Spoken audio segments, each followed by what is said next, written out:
area where I live in North Carolina, and I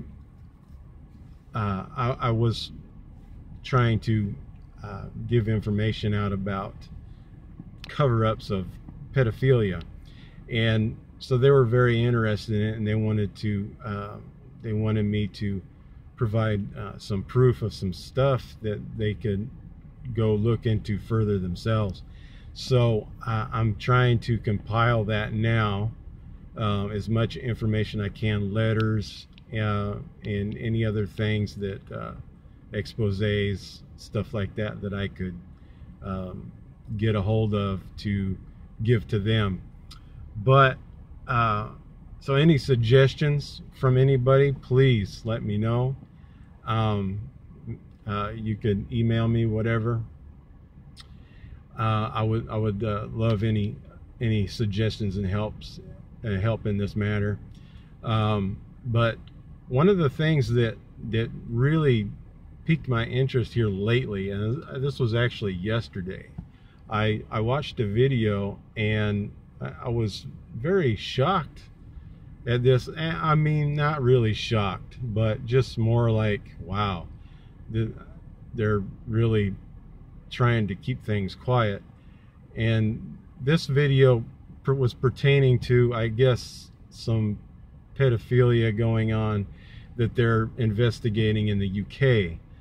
And I knew that they were doing this. I've heard about it through the grapevine, but I didn't know much about it, and I still need to look up information about it. But anyway, apparently in Ireland there was a problem with pedophilia, and some of the elders did the right thing and tried to or didn't try to, but actually did call the police, and the London branch sent 3 brothers in to investigate why the elder body, or why these committee members actually contacted the authorities.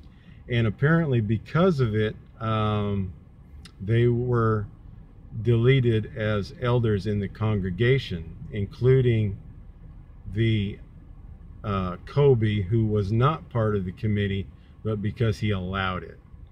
And so I'm sitting there thinking, okay, is it really that important to them to go after somebody who's trying to do the right thing for the victim standpoint? I mean, come on, this is a crime that's being committed. The person needs to be dealt with. And no, the Watchtower knows that elders all across this country in America, and more than likely across any other country throughout the world, that they're just not qualified to handle that stuff, and that there are people available, if you go to the authorities, people that are available to help these children who have been abused by someone. Doesn't have to be somebody within a religion. Doesn't have to be somebody in the family. It can happen in other instances. It can happen in other organizational entities. It can happen between friends. It doesn't have to be a particular thing.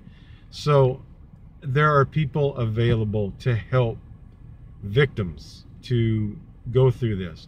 The elder body cannot take it upon themselves to do that. We all understand that.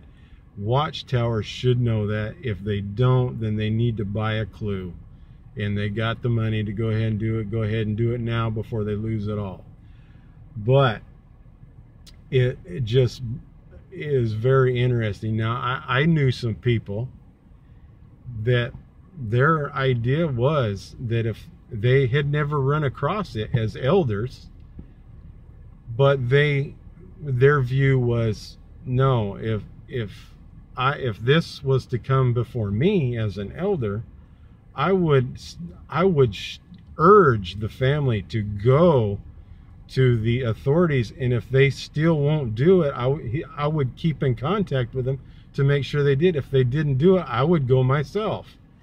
and they would say, even if I got removed, I would do that. And so obviously that's what's happened in this case. Now, I'm not sure that this is actual policy, because where I grew up in California, there was 3 cases of pedophilia within the area of 5 congregations. And really this impacted, well, maybe 3. I think it impacted 3 congregations.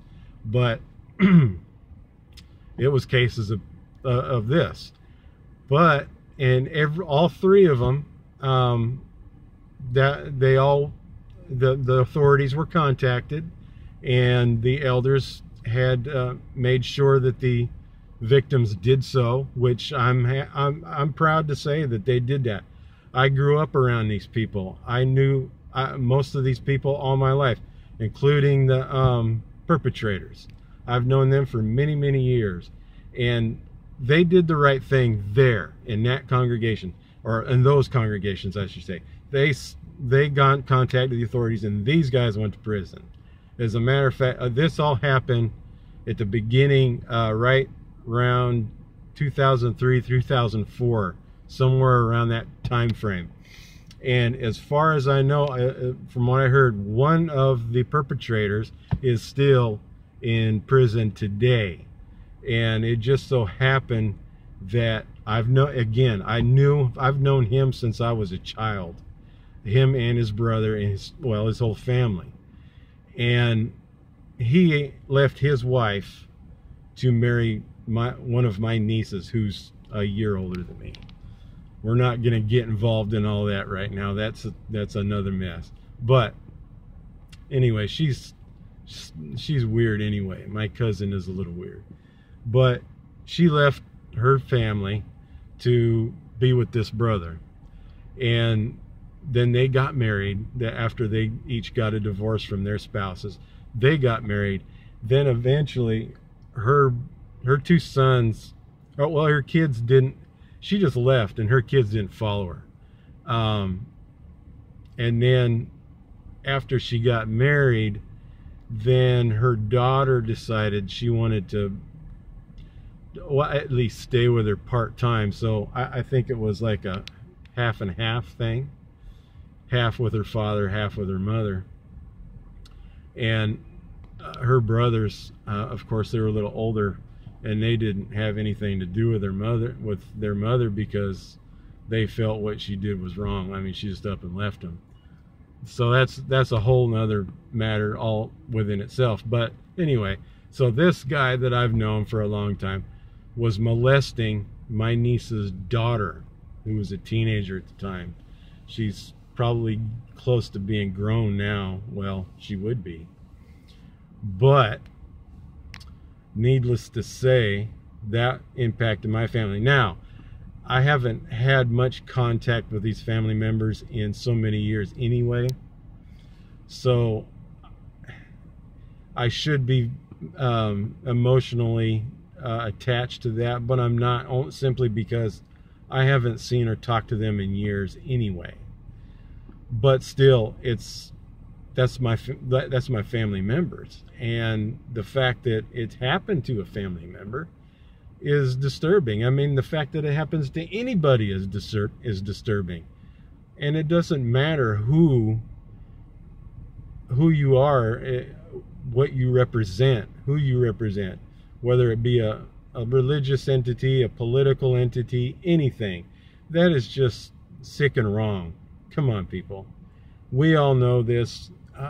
I put out videos on this, and other people put videos out on this, and we all know it to be true. So hopefully I can get a little bit of information rolling in this greater area here in North Carolina, and try and get some try and get the general populace to see this, so that they can also make a stand.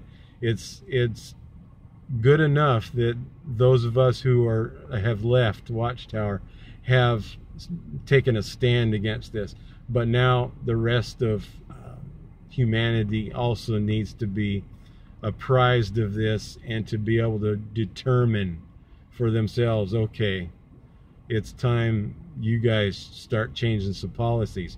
And that's really what I want to see, is policy changes. And I want to see Watchtower publicly apologize for covering up.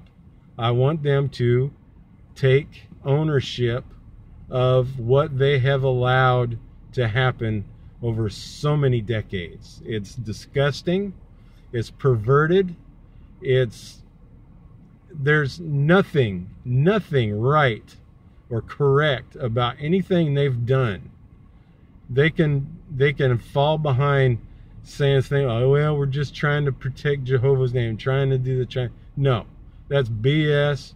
You know it, I know it, they know it. They are just kidding themselves, and that's stupid. So before I continue to get upset and start ranting off more about this, I'm going to let it go at that. But I wanted to put out in the rest of everybody's ear that I've got that kind of rolling, and hopefully something will pan out. I will keep you up to date on that as anything happens, and hopefully it will, and then I'll keep you guys appraised of everything. So thank you for listening, and give me a heads up on anything if you've got anything for me. I would love to pass it on to these fine folks that keep us appraised of everything going on in our communities. And I wish you all a good day, and continue all your hard work, and I send you all very much my love. Thank you very much for listening. Bye.